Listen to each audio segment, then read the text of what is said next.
순서대로 하면 오늘이 종려주일인데 예수님의 예루살렘 입성 사건은 누가복음 19장에 이미 기록이 돼 있고요. 이후에 예루살렘에서 특별히 성전가에서 가르치시면서 하신 말씀이 이제 오늘 본문의 내용에 들어갑니다. 그래서 여러분 이 고난 주간에 주님께서 특별히 마음에 품으신 이야기를 아주 긴밀하게 제자들에게 나눴던 이 본문 말씀을 저희가 오늘 보게 됐습니다.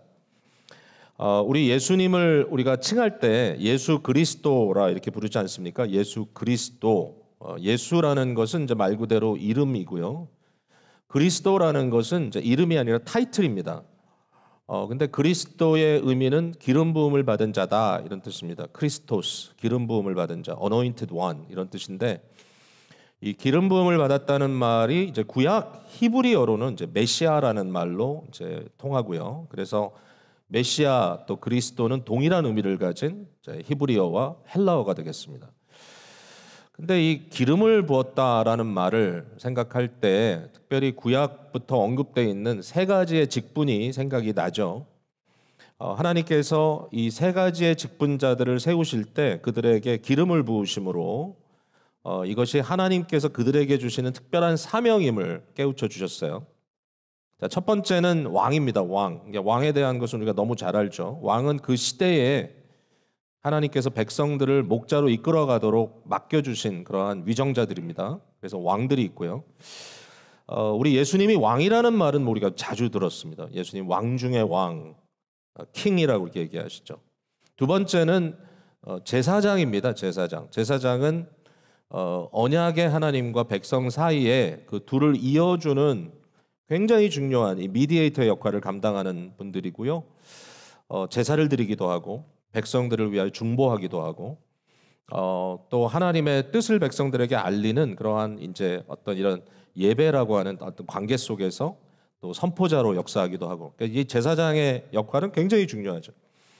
우리 예수님을 제사장이라고 부르는 것도 굉장히 익숙합니다. 예수님은 큰 대제사장 되셔서 그가 우리를 위하여 제단에 자기 육신을 제물로 삼으시고 온전한 제사를 드림으로써 중보의 역할을 완성하셨다라는 것이고 오늘도 하나님 보좌 우편에서 자신의 피를 뿌리며 우리를 위하여 중보하시고 기도하고 계신다는 말씀을 우리가 로마서 8장에서 읽을 수 있습니다.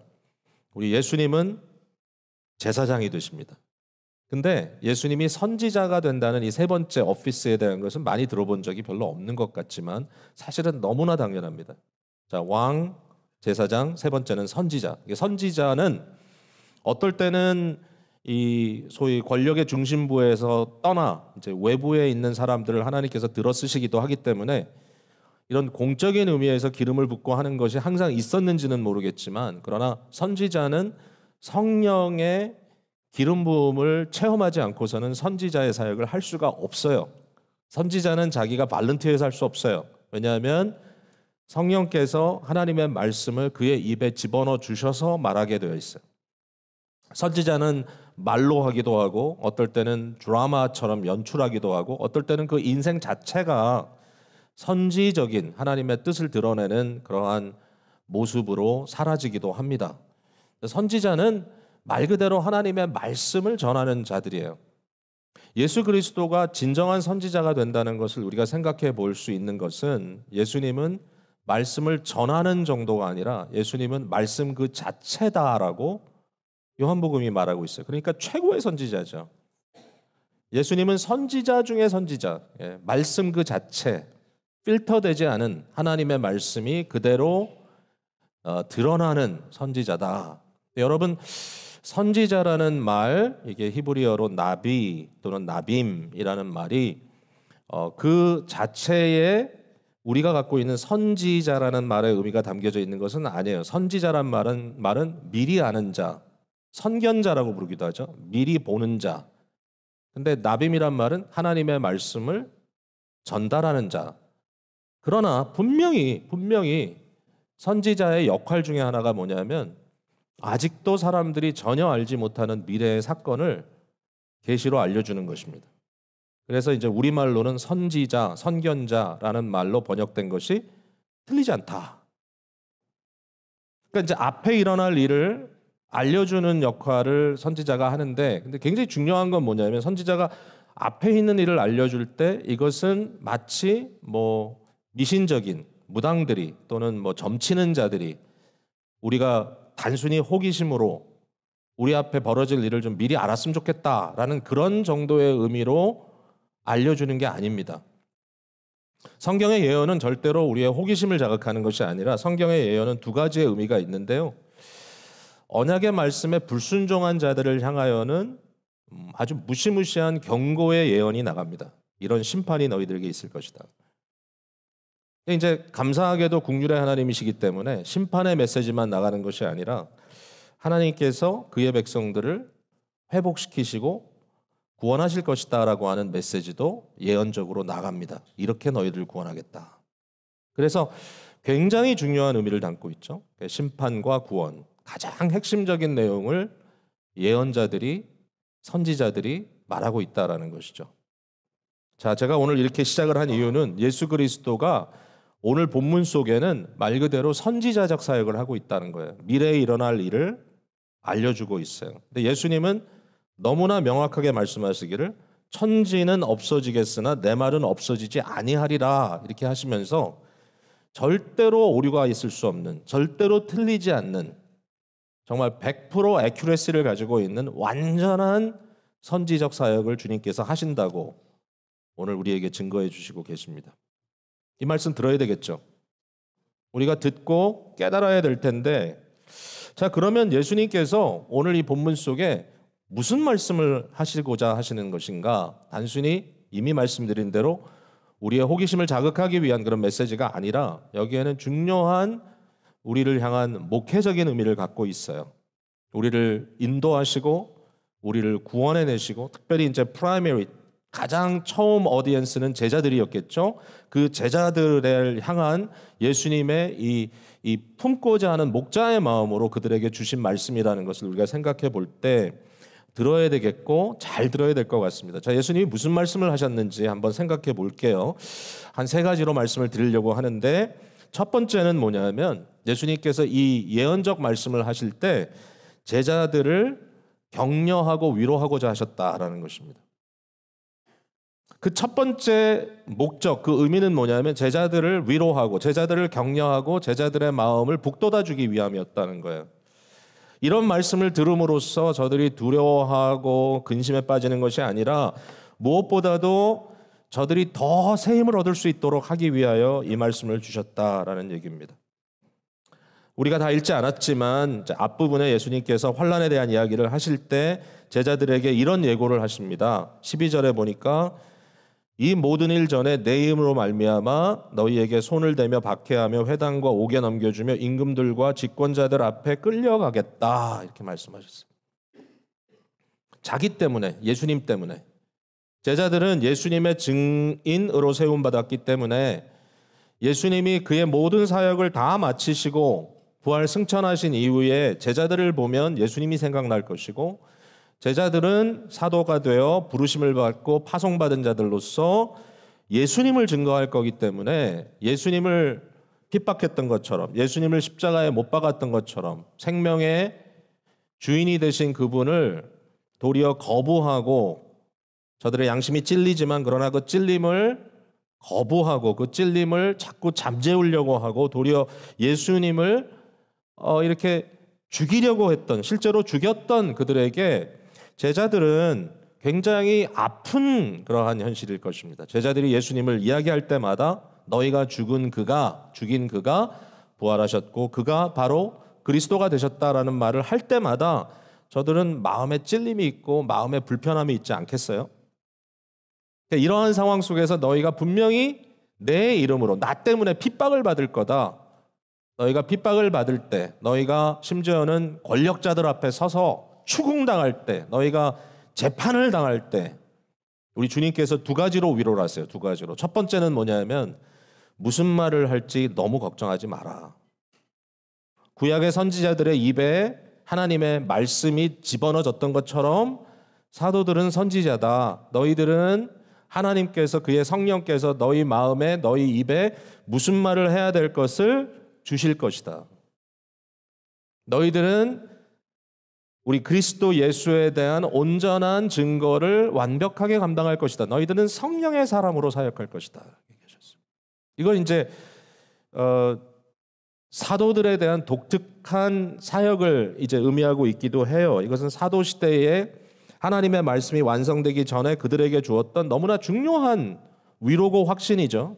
그들은 그런 역할을 했습니다. 오늘 우리에게는 동일한 것은 아니지만 그러나 사도들이 증거해 주신 하나님의 말씀을 우리에게 주시고 우리의 살아가는 삶의 현장 속에 이런 일이 있죠. 베드로 사도가 3장에 말한 것처럼, 베드로전 3장에 말한 것처럼 사람들이 너희들을 보고 너희 안에 있는 소망의 이유를 물을 때마다 그들에게 답할 것을 준비하라 그랬죠. 우리에게는. 근데 그 준비가 뭡니까? 곧 하나님의 말씀, 성경 말씀이 성령으로 우리에게 주어졌을 때 성령께 의지하고 하나님의 말씀에 의지하여 왜 우리가 이런 소망을 가지고 있는지, 이 세상이 이렇게 힘들고 어려운데 그럼에도 불구하고 우리는 이런 소망으로 살아갑니다 라고 사람들에게 증거할 수 있도록 너희들이 살아라. 이게 굉장히 중요하다는 사실을 오늘 말씀 끝부분에 가서 좀 더 확신 있게 우리가 이야기할 수 있을 것 같은데, 어쨌든 제자들에게 이렇게 성령의 은혜로 저들에게 말씀을 줄 것이다 라고 약속을 하셨고, 또 하나의 약속은 뭐냐면 그저 모든 것이 끝났을 때 너희가 이긴다라는 거예요. 속량의 날이 온다. 속량의 날이 온다. 하나님의 나라가 온다. 그러니까 절대로 너희들은 지는 싸움을 하는 것이 아니다. 우리의 수고와 노력과 심지어는 피 흘림이 헛되지 않다. 반드시 하나님은 모든 것을 승리로 이끄실 것이다. 이 약속을 그들에게 확실하게 주시면서 제자들을 격려해 주셨다는 것입니다. 오늘도 이 말씀을 통해서 우리가 격려받아야 될 것 같아요.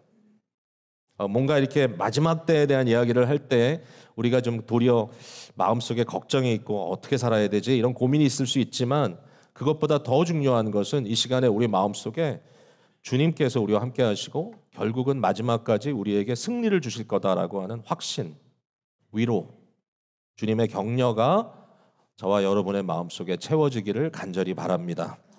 자, 두 번째로 주께서 하시고자 하셨던 것은 제자들에게, 그러므로 우리에게도 지혜로운 자가 되라고 말씀하시는 거예요. 지혜로운 자가 되라. 이 지혜를 얻는다는 것은 첫 번째로 알 것을 아는 겁니다.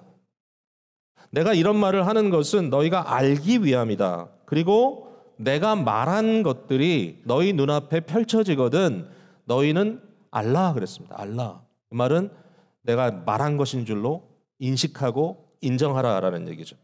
자, 20절 말씀을 한번 볼까요? 이 포뮬라입니다. 너희가 예루살렘이 군대들에게 에워싸 있는 것을 보거든 그 멸망이 가까운 줄을 알라. 보거든 알라. 31절에도 그렇죠. 31절 한번 가보세요. 이와 같이 너희가 이런 일이 일어나는 것을 보거든 하나님의 나라가 가까이 온 줄을 알라. 알라라는 거예요. 너희가 보거든 깨달아라. 예수님이 아마 이렇게 말씀하실 거예요. I told you. 내가 너에게 이미 말하지 않았니? 이러한 일들이 너희들 앞에 펼쳐질 때 두려움과 놀람, 안절부절함 그런 것이 아니라 I know. 이거 아는 거야. 예수님께서 경고하신 거야. 예수님께서 미리 말씀하신 거야 라고 알아내는 것, 인식하는 것, 이게 지혜라는 거예요, 여러분.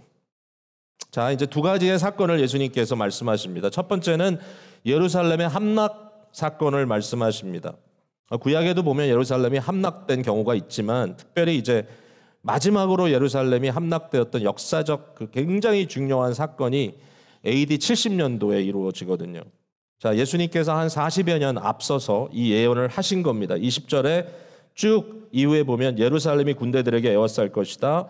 어떤 일이 벌어질 것이다. 어떤 일이 벌어질 것이다. 여기에 대해서 예수님께서 분명히 경고하셨어요. 이런 일이 있을 것이고 이런 일이 있을 때 너희는 예루살렘에 들어가지 마라. 만약에 밖에 있었다면 들어가지 말고 들에 있었다면 산으로 도망가고 그 일을 피할 수 있도록 너희들이 미리 경고를 받아라. 그 얘기를 하신 겁니다. 예루살렘이 함락될 것이다. 여러분 이건 역사적인 사건이고요. 실제로 뭐 누구도 부인할 수 없는 AD 70년도에 디도 장군이라고 하는, 결국은 나중에 이제 황제가 된 그분이, 그 사람이 와서 예루살렘을 에워싸다가 결국은 완전히 핍절하게 되어서 예루살렘이 함락돼요. 예수님께서 말씀하신 것처럼 돌 위에 돌 하나도 남지 않도록 완전히 플랫되어 버린, 결국 유대인들의 완전한 디아스포라 시대를 열어버린 그 사건이 실제로 일어난 거죠. 예수님께서 그것을 예언하신 거죠. 여러분, 이게 좀 굉장히 다가왔던 순간이 있는데요.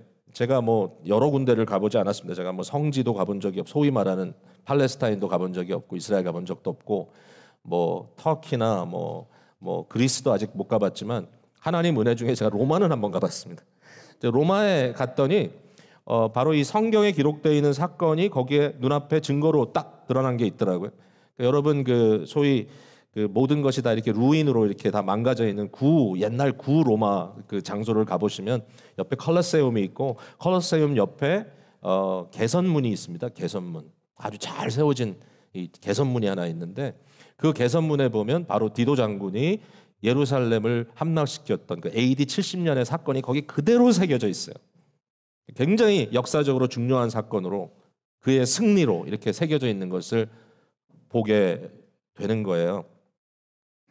예수님이 그것을 경고함으로 이 섹션을 시작하셨죠. 자, 여기에 대해서 우리가 좀 조심해야 될 건 있어요. 아니, 뭐 한 민족, 한 백성, 뭐 한 이런 그룹이 어떤 멸망을 당했다 이랬을 때, 물론 여기에 징벌에 대한 이야기를 하고 있고 하고 있지만, 뭐 이런 것들이 뭐 당연하다든지 저들이 뭐 고생을 좀 해봐야 된다든지 이런 식으로 하는 것은 조심스럽죠. 왜냐하면 우리 주님께서 이것을 예고하시면서도 절대로 마음이 편안하지 않으셨어요. 19장 41절에 보니까 예수님이 그 예루살렘에 입성하신 이후에 가장 먼저 하신 게 뭐냐 하면은 예루살렘을 바라보신 거예요. 41절에 가까이 오사 성을 보시고 우시며 그랬습니다. 우시며. 예루살렘의 함락은 예수님께 절대로 통쾌하거나 편안한 일이 아니었어요. 마음이 너무 아팠어요. 너도 오늘 평화에 관한 일을 알았더라면 좋을 뻔하였거니와 지금 내 눈에 숨겨졌도다. 너희에게는 지금 평강이 아니다. 너희들에게는 날이 이를지라, 날이 올 거라는 거죠. 너희 원수들이 흙으로 이렇게 둔을 쌓고 너를 둘러 사면으로 가두고 결국은 이 도시에 아무도 먹거나 마실 수 없을 정도로 모든 서플라이를 다 이렇게 컷다운 해버린 후에 결국은 마지막에 너희들을 와서 도륙할 거다. 얼마나 안타까운 일입니까? 여기에 대해서 예수님께서 경고하는 겁니다. 이런 일이 있을 것이다. 자, 이런 사건은 예수님으로부터 40년 앞에 일어날 일이기 때문에 굉장히 디테일하게 말씀하시죠. 여기에 대해서. 이제 그 다음에 중요한 사건은 예수 그리스도의 재림입니다. 다시 오실 것. 자, 27절에 오늘 본문으로 돌아가서 21장 27절에 그때 사람들이 인자가 구름을 타고 능력과 큰 영광으로 오는 것을 보리라. 여러분, 아직 우리 주님 오시지 않았죠. 예루살렘 함락은 이미 이루어졌죠. 지금 거의 이제 2000년이라고 하는 갭이 있어요. 모든 게 그렇습니다. 예언을 할 때는 가장 앞에 있는 것은 디테일하게 보이지만 산 넘어 삶 뒤에 있는 것일수록 좀 더 뿌옇게 보이겠죠. 그러나 그것을 예고할 수 있습니다. 저 뒤에 이게 있고 이게 있고 이게 있고. 예수님께서 마지막에 그가 다시 오실 것, 능력과 큰 영광으로 오실 것을 너희가 볼 것이다. 이 다시 오심을 예언하고 있는데 그 사이에 벌어질 일을 말하고 있어요. 그러니까 예루살렘이 함락된 이후에 어떤 일이 벌어지느냐? 이방인의 때가 차는 기간이 있다. 결국은 복음이 예루살렘에 머무는 것이 아니라 땅 끝까지 흩어져서 마치 불꽃이 다 튀어가듯이 결국은 모든 이방인들에게도 그리스도의 복음이 전파되는 그 과정이 있다라는 거죠. 그 시간이 있을 것이다. 그리고 이런 이야기를 하시죠. 혼란과 두려움이 있을 것이다. 1월 성신의 징조가 있겠고 땅에는 민족들이 바다와 파도의 성난 소리로 인하여 혼란한 중에 곤고할 것이다. 이런 이야기를 들으면 뭐 도대체 어떤 일이 벌어질까? 어떤 자연계에 어떠한 징조가 있을 것이다. 뭔가 자연이 좀 허물어지는 듯한 그러한 일들이 벌어질 것이고 땅의 민족들이 바다와 파도의 성난 소리로 인하여 혼란하다. 이것을 영적으로 해석을 해야 되는지 아니면 실제적인 어떤 구체적인 피지컬한 사건으로 해석을 해야 되는지 뭐 그걸 딱 단언할 수는 없지만 그러나 우리가 생각할 때 오늘 수많은 민족들이 엄청난 요동 속에 빠져 있는 것들을 보면 또 시대마다 그런 이들이 있었다는 걸 보면 예수님의 말씀이 절대로 틀리지 않다라고 알 수 있죠. 더 중요한 건 저는 26절이라고 생각합니다. 사람들이 세상에 임할 일을 생각하고 무서워함으로 기절하리라. 그러니까 거의 기절할 만큼 사람들이 멘붕에 빠질 것이다. 그러면서 하는 말씀이 하늘의 권능들이 흔들리겠습니다. 자, 저는 이제 이것이 오늘 이 시대를 살고 있는 우리들에게 굉장히 가까이 와 있다라는 생각을 하게 돼요. 하늘의 권능들이 흔들리겠다. 하늘의 권능은 뭡니까? 여러분, 뭐 해와 달과 별들을 얘기인가요? 그 얘기는 이미 하셨잖아요. 25절 앞에 1월 성신에는 징조가 있겠다. 이것은 어떤 우주적인 그러한 어떤 이런 물질 세계의 징조라기보다는 저는 이것은 하나님께서 창조의 시기로부터 이 세계 속에 또 인간의 마음 속에 인간의 의식 속에 인간의 양심 속에 만들어주신 이 어토리티의 문제, 권위의 문제, 무엇이 옳고 무엇이 그르고 무엇이 선하고 무엇이 악하고 무엇이 귀한 것인지 이런 가치관의 문제, 이런 것들이 완전히 흔들어지는, 완전히 혼동에 빠지게 되는 이제 그러한 상황이 임할 것이다라고 하는 예고가 아닌가. 자, 제가 이렇게 해석하는 데는 근거가 아주 없지 않아요. 물론 있어야 되겠죠. 근거 없이 해석하면 안 되니까. 골로새서 1장 16절 말씀을 제가 한번 읽어볼게요. 예수 그리스도에 대해서 설명하면서 이렇게 말합니다. 만물이 그리스도를 통하여 창조되되 하늘과 땅에서 보이는 것들과 보이지 않는 것들과 혹은 왕권들이나 주권들이나 통치자들이나 권세들이나 만물이 다 그로 말미암고 그를 위하여 창조되었다. 하늘의 권세, 하늘들에 속한 권세들은 그리스도를 위하여, 그리스도에 의하여 창조된, 결국 모든 것들의 질서를 만드시고 그 질서 속에 정당한 권위로 인하여 중심이 잡힐 수 있도록 하는 그러한 이 우주의 원리, 자연의 원리 또는 인간 사회의 원리를 그리스도께서 심으셨다는 것이죠. 그것이 허물어지기 시작한다. 이것이 무너지기 시작한다. 어떤 분들은 이제 요 본문을 하늘의 권능이 흔들리겠다는 말을 이제 악한 권능, 어둠의 세력 이렇게 얘기하는데 저는 좀 다른 것 같아요. 왜냐하면 어둠의 세력이 흔들릴 때는 언제냐면 그리스도께서 임하실 때입니다. 임하실 때. 그리스도가 임하시기 전까지는 악이 성행하고 심지어는 적그리스도가 나타납니다. 여러분, 예수님이 처음 오셨을 때 어떤 일이 벌어졌죠? 마귀들이, 이 악한 영들이 아주 극악한 상태로 막 대들었습니다. 사납게. 왜? 그리스도가 오셨기 때문이죠. 그리스도와의 영적인 아주 심각한 대립의 상태가 있을 때 저들이 막 흔들립니다. 저들이 막 떨어집니다.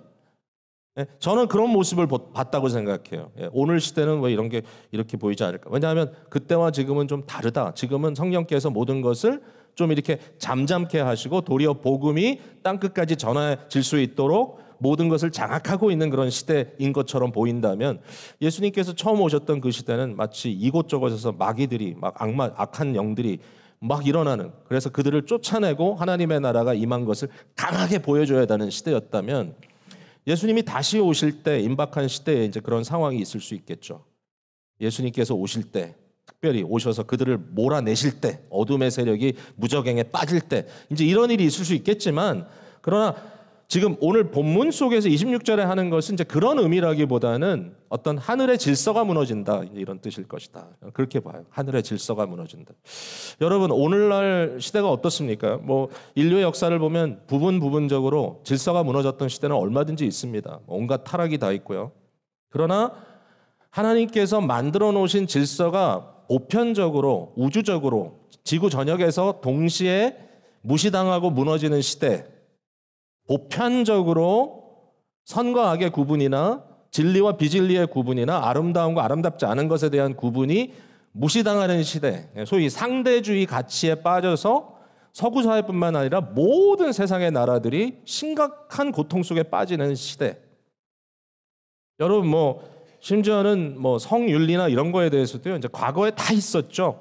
뭐 동성애 그런 거는 뭐 시초부터 있었습니다. 그러나 오늘처럼 뭐 어디든지를 막론하고 그런 것들이 어떤 정치적인 세력화가 되고 옳고 그름에 대한 판단 자체를 하지 못하도록 하는 이제 이러한 상황이 지금 전개되고 있는 것은 굉장히 현재적인 경험입니다, 여러분. 완벽한 상대주의. 여러분, 오늘날 진리가 어디 있습니까? 진리를 누가 말하나요? 사람들이 관심도 별로 없어요. 무엇이 옳은지, 머리 아파, 골치 아파, 그런 거 말고 감동을 달란 말이야. 끊임없이 소통의 방법은 더 이상 진리를 파악하고 무엇이 옳은지, 그건 만세 전부터 옳은 거예요. 진리는 진리예요. 하나님의 진리예요. 그 진리에 대한 고민보다는 뭐든지 좀 나의 마음을 만족시켜주고 나를 움직일 수 있는 것이면 충분해. 모든 사람들이 선전문구에 따라가고 결국 모든 게 다 프로파간다로 바뀌는 감성적인 것만이 우선권을 갖는 그런 시대가 됐다는 것이죠. 제가 이런 말이 좀 여러분께 생소합니까? 전혀 아니라고 생각하는데요. 이게 20세기 중후반부터 굉장히 강렬한 파도로 몰려오기 시작하더니 지금은 너무나 쉽게 여러분이 볼 수 있어요. 거짓, 뉴스, 그게 무슨 의미입니까? 뭐가 거짓이고 뭐가 진실입니까? 여러분 믿어요? 뭘 믿어요? 어느 쪽을 믿어요? 더 이상 그런 것들이 나의 어떤 선택의 목록이지 그것이 옳고 그름이라고 생각하지 못하는 모든 게 다 그냥 다 상대화돼 버린 무엇이 선합니까? 무엇이 악합니까? 니체 같은 사람 얘기했잖아요. 모든 것은 다 힘의 문제다. 힘 있는 사람이 주장하면 선이 되는 것이고 옳은 것이 되고 결국은 힘이 없는 것은 아무 의미가 없다. 선과 악의 구분 자체가 무의미하다. 여러분 오늘 이 시대가 그런 시대 아닌가요? 도대체 시스템은 어디 있고 도대체 이게 지금 제대로 지금 가는 거야? 도대체 한두 사람이 힘 있다고 막 흔들면 다 되는 거야? 정신 없을 정도로 모든 것들이 다 흔들리고 파괴되는 그러한 시대 속에 우리가 살아가고 있다라는 것. 여러분 동의하십니까? 저는 이게 굉장히 다가와요. 이 말씀을 딱 들었을 때 뭔가 지금 엄청난 파워 베큐음이 생겼구나. 원래 있었던 질서가 무너지고 있구나. 이러한 심각한 현실 속에서 결국 우리가 기대하고 바랄 수 있는 유일한 것은 문 밖에 기다리고 계시는 왕 중의 왕 대신 그리스도께서 오시는 것밖에 없겠구나. 여러분 그렇잖아요. 먼저 있던 권력이 무너지면 그 다음 권력이 대기하고 있다 들어갑니다. 당연하죠. 예수님께서 말씀하시죠. 이런 일이 되기를 시작하거든 일어나 머리를 들라. 너희 속량이 가까웠다. 이런 일들이 일어나는 것을 보거든 하나님 나라가 가까웠다는 걸 알아. 인자가 구름을 타고 큰 영광으로 오시겠다. 주님의 때가 다가왔구나. 이 이미지가 굉장히 아주 강하게 우리 속에 들어옵니다. 영국의 시인 중에 한 사람이 있어요. 예이츠라는 시인이 있는데 꼭 종교적인 의미로 쓴 것 같지는 않은데 The Second Coming, 재림이라고 하는 이 시를 썼어요. 이 사람은 유명한 영국 시인이죠. 윌리엄 버틀러 예이츠. 근데 이 시를 보면 이런 말이 있어요. 자, 이 새를 부리는 사람입니다. 새를 훈련해 가지고 이 아주 맹수 같은 새가 팔에 딱 앉아 있습니다. 근데 쫙 이렇게 하면 쫙 날아가는데 새를 부리는 사람이 하라는 대로 합니다. 그리고 새가 하늘에서 계속 원을 그리면서 날아가요. 날아가다가 다시 부르면 탁 와서 앉습니다. 그럼 아무 문제가 없죠.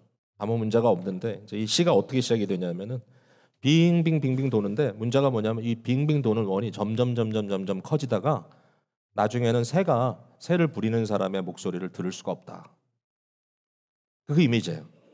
그러면서 모든 것이 다 fall apart 한다. fall apart. 여러분 그 표현 아시죠? Things fall apart, center cannot hold. 모든 것이 다 붕괴되고 중심이 더 이상 잡히지 않는다.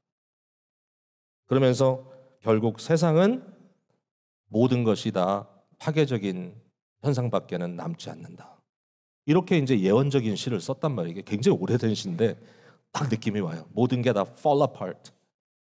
빙빙빙빙 돌아가다 결국은 중심을 잡을 수 없는 그런 상황.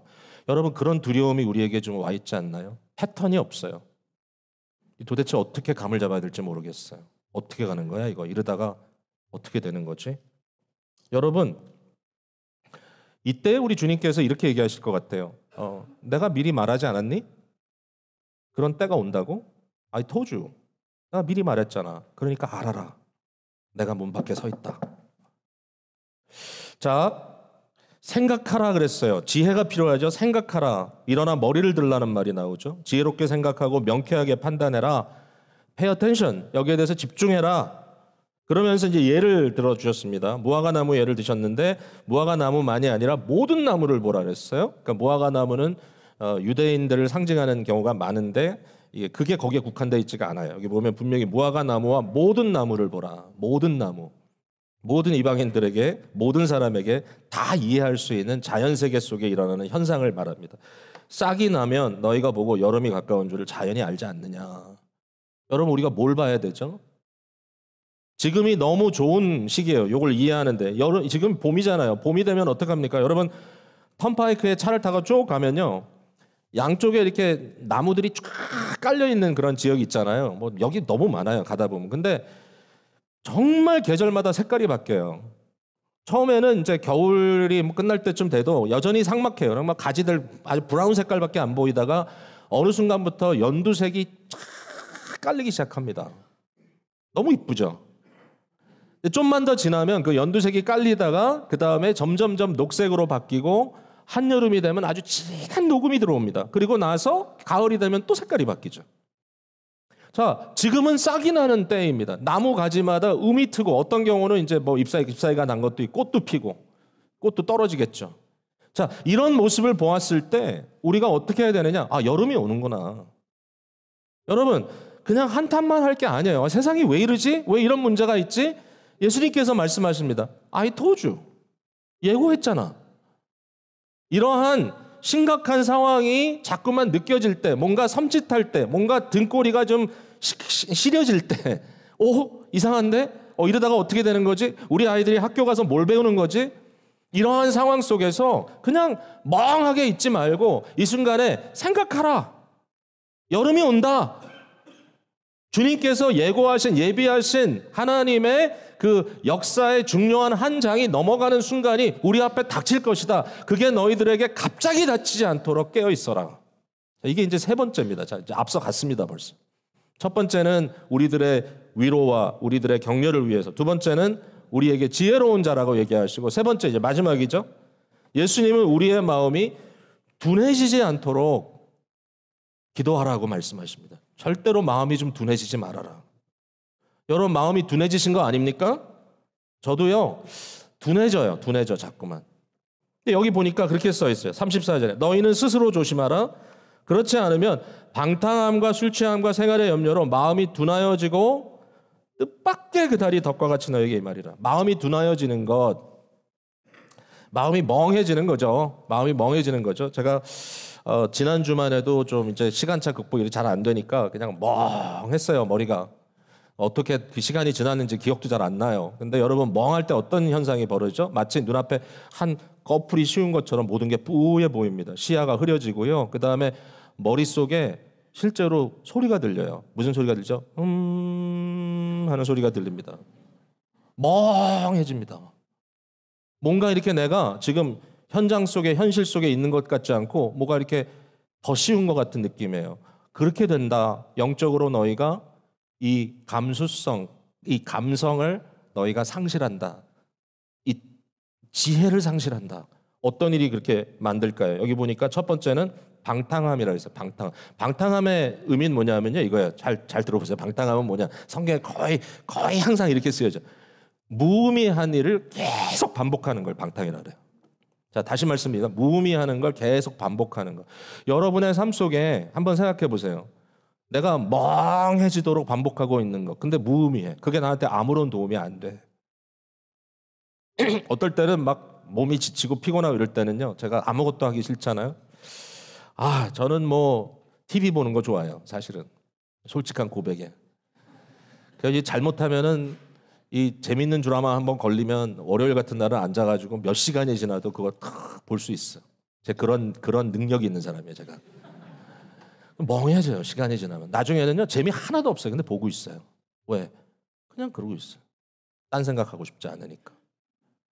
제가 여기 뭐 컴퓨터 게임으로 좋아하시는 분들에게 제가 여러분 절대로 모독하고 싶지 않아요. 요새는 그게 아이들 문제가 아니라 성인들도 그러니까요.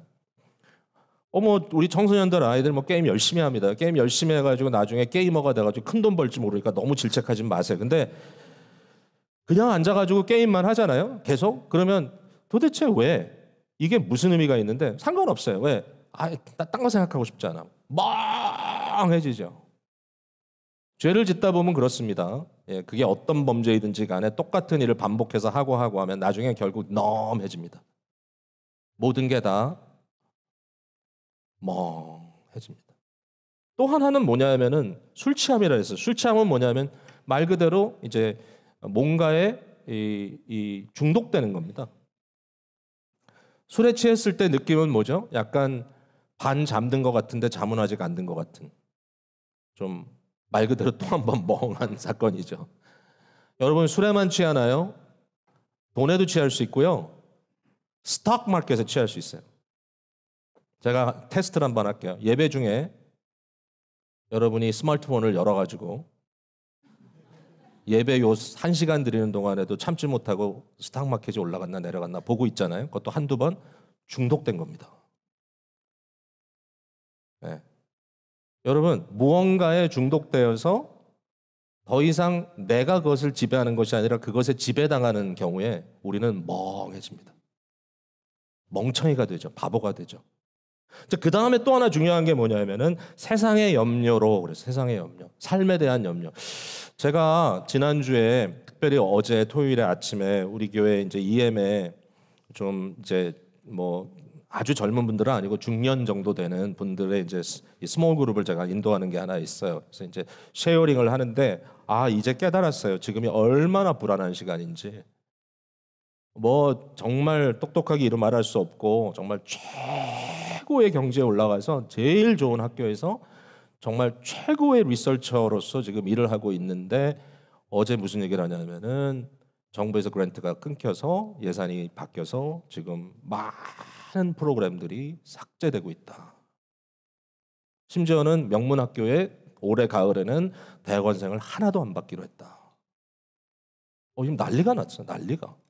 그러면 이거 이제 그만두고 내가 일반 회사에 들어가서 일을 해야 되겠다. 회사 다 프리즈 됐어. 요새 실직되는 분도 계시죠? 그러면 금방 직장을 잡나요? 잘 안 돼요, 이젠.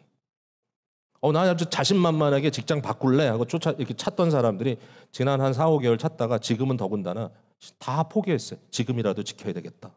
이거 떨어지면 어떡하지? 여러분 그렇습니까? 그런 느낌이 있나요? 요새 젊은이들이 그런 것 같아요. 아니 뭐 젊은이든 누구든. 뭐 연세 많으신 분들하고 다 임윤됐나요? 여러분 혹시 리타이어먼트 펀드 넣어놨으면 지금 박살나고 있는 중이잖아요. 올라갔다 내렸다 어떻게 될지. 내가 믿었던 것 이거 믿을 수 있나? 괜찮을까?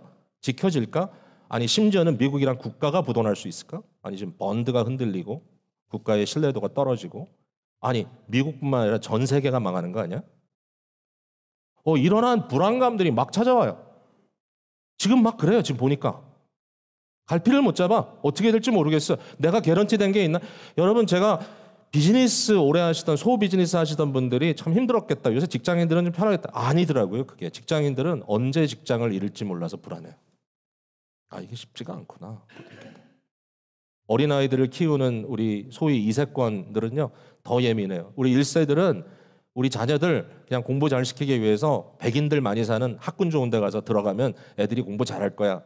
요새 2세들은 그런 생각이 아니에요. 왜? 너무 예민해. 다 느껴. 혹시 우리 아이가 인종차별 받는 건 아닌가? 혹시 우리 아이가 왕따 당하는 건 아닌가?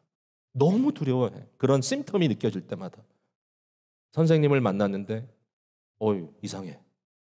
우리 애들에 대해서 하는 말이 너무 편파적이야. 저 사람 인종차별자 아닌가? 우리 2세들이 더 예민하다니까요. 느껴요. 깊이. 그래서 요새는 그런 거 찾더라고요. 여러 민족이 많이 섞여 있는데 역시 공부는 잘 시키는 학군이 어딜까? 거기 보내려고. 집값이 너무 비싸. 이사를 가려니까. 그런 데는 10만 불 정도 웃돈을 줘야 될까 말까 하는 그런 경우가 막 생기고 더군다나 뭐 번드고 뭐고 다 흔들리니까 지금 이자는 막 올라가고 어떻게 해야 되죠? 자, 제가 여러분께 이런 얘기를 드린 이유는 해결을 하기 위해서가 아닙니다.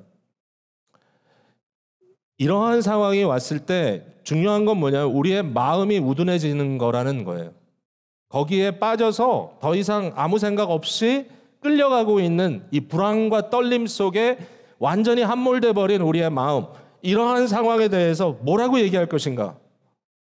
저는요, 목사잖아요. 여러분은 크리스찬이잖아요. 제가 이 시간에 뭐 직장은 이렇게 하면 더 좋은 거 잡을 수 있어요, 돈은 이렇게 투자하세요, 그런 얘기 한다고 무슨 의미가 있겠어요? 여러분, 그러한 염려를 또 전문가들이라면 또 전문가답게 하셔야 되겠지만, 그러나 제가 오늘 여러분들에게 드릴 수 있는 유일한 말은 뭐냐면 우리 주님께서 하신 말씀이에요. 우리의 정체성이 뭐냐? 너희는 하나님께서 돌보시는 자들이고 너희는 염려하지 마라. 무엇을 먹을까? 무엇을 마실까? 무엇을 입을까?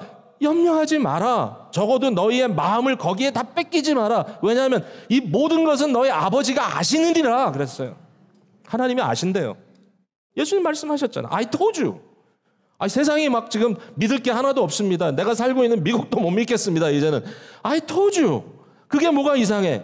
그게 뭐가 새로운 거야? 내가 이미 말했잖아. 그러면 알아야 될 거 아니야. 그러면 거기에 빠져서 함몰되어서 그것이 마치 우리의 구원자인 양 거기에 모든 것을 투자하면서 마음을 다 쏟아붓고 거기에서 소망을 얻으려고 하느냐.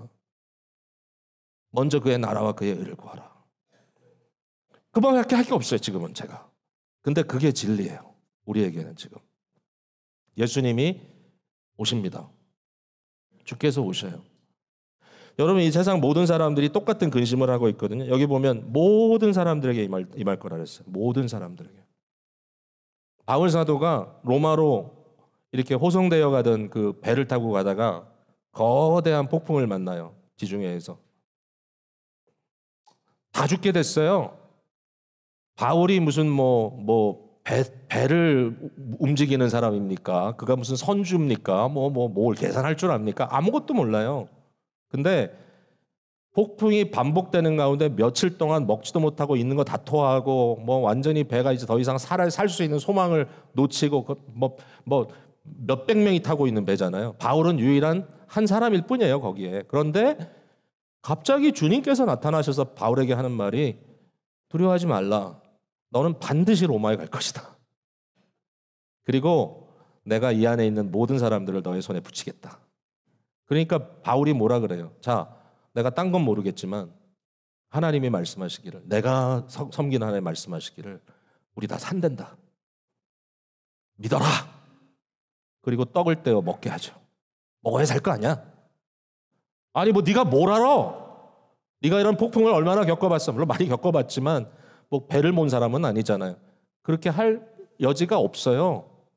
세상이 뒤흔들리고 아무런 소망도 보이지 않고 어디에도 내가 의지할 만한 근거가 없는 것처럼 느껴질 때, 여러분, 불안감에 빠져서 우리의 심령이 둔탁해지기보다 우리 주님이 우리에게 말씀하시는 것은 그건 너희들과 잘 우리가 풀어갈 거야. 우리 주님이 내가 알아. 아버지가 다 아신다. 그러나 지금은 깨어 기도하라. 깨어 기도하라. 너희의 마음이 둔해지면 안 돼. 너희의 마음이 함몰되면 안 돼. 너희의 믿음이 식어지면 안 돼. 자, 오늘 여러분께 도전합니다. 여러분, 혹시라도 그동안에 지나다 보니까 뭔가 이렇게 다 둔해졌어, 마음이. 믿음이 식어졌어. 그래서 뭔가 귀찮은 건 다 하고 싶지 않고, 그냥 말지 뭐. 나 인생 사는 것도 너무 힘든데, 지금 나 너무 피곤해. 여러분의 마음이 다 우둔해졌다면 지금 주님께서 여러분께 권고합니다. I told you. 내가 말하지 않았니? 너희 마음이 둔해지지 않도록 깨어 기도하라. 지금 부르시는 거예요. 여러분, 깨어 기도하면 다른 문제들도 풀려나갈 겁니다. 서서히. 오늘 주님께 온전히 마음을 드리는 저와 여러분이 되기를 주님의 이름으로 축복을 드립니다.